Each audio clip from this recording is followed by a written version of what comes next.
दोस्तों, कई बार किसी मरीज की हालत इतनी सीरियस हो जाती है कि उसको सिर्फ ऑपरेशन के जरिए ही ठीक किया जाता है। लेकिन क्या आप जानते हैं कि जब मरीज का ऑपरेशन हो रहा होता है तो उसे क्यों इंजेक्शन देकर बेहोश कर दिया जाता है? और क्या आप जानते हैं अगर ऑपरेशन के दौरान ही उस मरीज को होश आ जाए तो उसका क्या हाल होता होगा? जी हाँ दोस्तों, अगर नहीं जानते तो आज के हमारी इस वीडियो के साथ बने रहिएगा, क्योंकि आज के हमारी इस वीडियो में हम आपको ऑपरेशन के दौरान होश में आए कुछ ऐसे मरीजों के बारे में जानकारियां देने वाले हैं जिसको सुनकर आप भी हैरान जरूर हो जाओगे। तो चलिए दोस्तों, बिना किसी देरी के बढ़ते अपनी वीडियो की तरफ। लेकिन दोस्तों, आगे वीडियो शुरू करने से पहले वीडियो को लाइक और चैनल को सब्सक्राइब करना बिल्कुल भी ना भूलिएगा।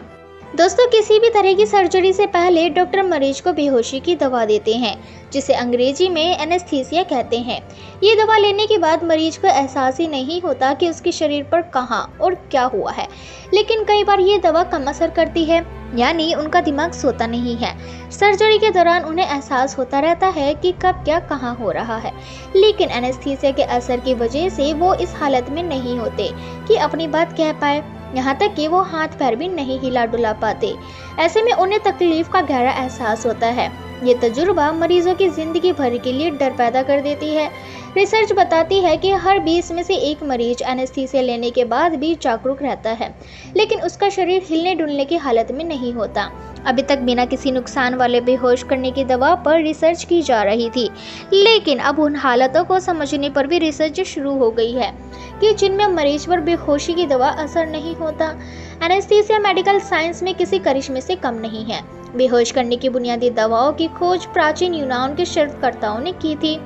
इससे पहले अफीम और शराब देकर सर्जरी के वक्त मरीज की तकलीफ कम करने की कोशिश की जाती थी, लेकिन इनके नतीजे स्थायी और तसल्ली बख्श नहीं थे।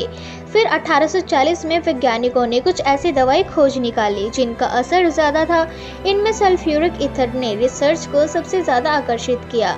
1846 में अमेरिका के मैसाचुसेट्स जनरल हॉस्पिटल में सबसे पहले इसका इस्तेमाल हुआ। हालांकि इस बार भी मरीज पूरी तरह बेहोश नहीं था। उसे पता था कि उसके शरीर पर कहाँ कट लग रहा है, लेकिन उसका दर्द का एहसास कम हो गया था। और दोस्तों, कुल मिलाकर ये तजुर्बा कायम रहा और यहीं से एनेस्थीसिया की शुरुआत हुई। आज बाजार में दर्द और होश कंट्रोल करने वाली बहुत सी दवाएं उपलब्ध है, लेकिन हर एक दवा का इस्तेमाल मरीज की ज़रूरत के मुताबिक होता है।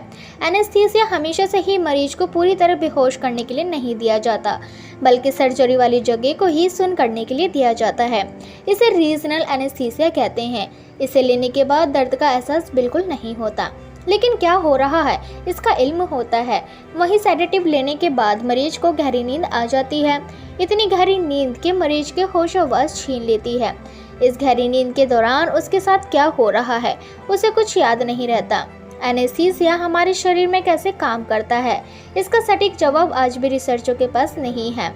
हालांकि मोटे तौर पर कहा जाता है कि दिमाग में पैदा होने वाले केमिकल, जिन्हें न्यूरोट्रांसमीटर कहा जाता है, उनके साथ मिलकर काम करते हैं। ये केमिकल दिमाग के अलग अलग हिस्सों के संपर्क को तोड़ देते हैं, जिससे मरीज की भी याद की कड़ी को जोड़ नहीं पाते। एनेस्थीसिया में भी जिस प्रकार की दवाओं का इस्तेमाल होता है, मरीज की उम्र, ऊंचाई और वजन के मुताबिक दिया जाता है। साथ ही ये भी देखा जाता है कि मरीज किसी अन्य प्रकार की दवा तो नहीं ले रहा, या वो सिगरेट, दारू पीने का आदी तो नहीं है। कुछ जगहों पर न्यूरोमस्कुलर ब्लॉकर का इस्तेमाल किया जाता है। ये खास प्रकार का एनेस्थीसिया है जो शरीर को वक्ती तौर पर सुन्न कर देता है, ताकि शरीर सर्जरी के दौरान ना तो कुछ महसूस कर पाए और न ही मरीज शरीर को हिला डुला सके। एनेस्थीसिया लेने के बाद कुछ देर तक मरीज कोमा जैसी हालत में पहुंच जाता है, लेकिन सुरक्षित तौर पर उससे बाहर भी आ जाता है और उसकी तकलीफ भी बिना किसी दर्द के खत्म हो जाती है। लेकिन एनेस्थीसिया का इस्तेमाल बहुत सोच समझकर ही किया जाता है। मिसाल के लिए, अगर मरीज के शरीर से बड़ी मात्रा में खून बहकर निकल गया है तो उसे कम असर वाला एनेस्थीसिया दिया जाता है। एनेस्थीसिया देने के लिए शरीर में खून उचित मात्रा में होना चाहिए। यहाँ तक कि न्यूरोमस्कुलर ब्लॉकर भी मरीज को बहुत सोच समझ कर दिया जाता है, क्योंकि इसके बाद शरीर को कुछ वक्त के लिए पैरालाइज हो जाता है, लेकिन उसे पता रहता है कि क्या हो रहा है और दिमाग किसी भी बात को एक दूसरे से जोड़ नहीं पाता। एनेस्थीसिया देने के बाद मरीज कितना होश में है, उसे तकलीफ का एहसास हो रहा है या नहीं, ये जानने के लिए आइसोलेटेड फोरआर्म तकनीक का इस्तेमाल किया जाता है।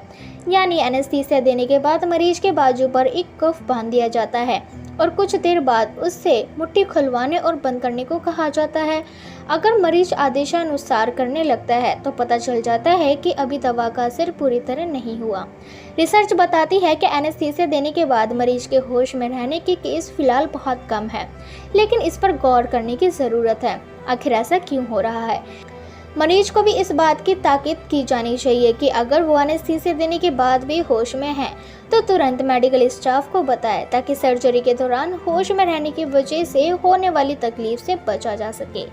तो क्यों दोस्तों, कैसी लगी आज की हमारी ये जानकारी?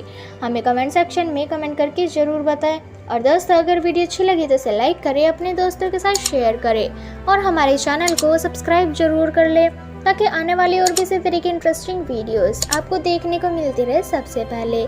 धन्यवाद।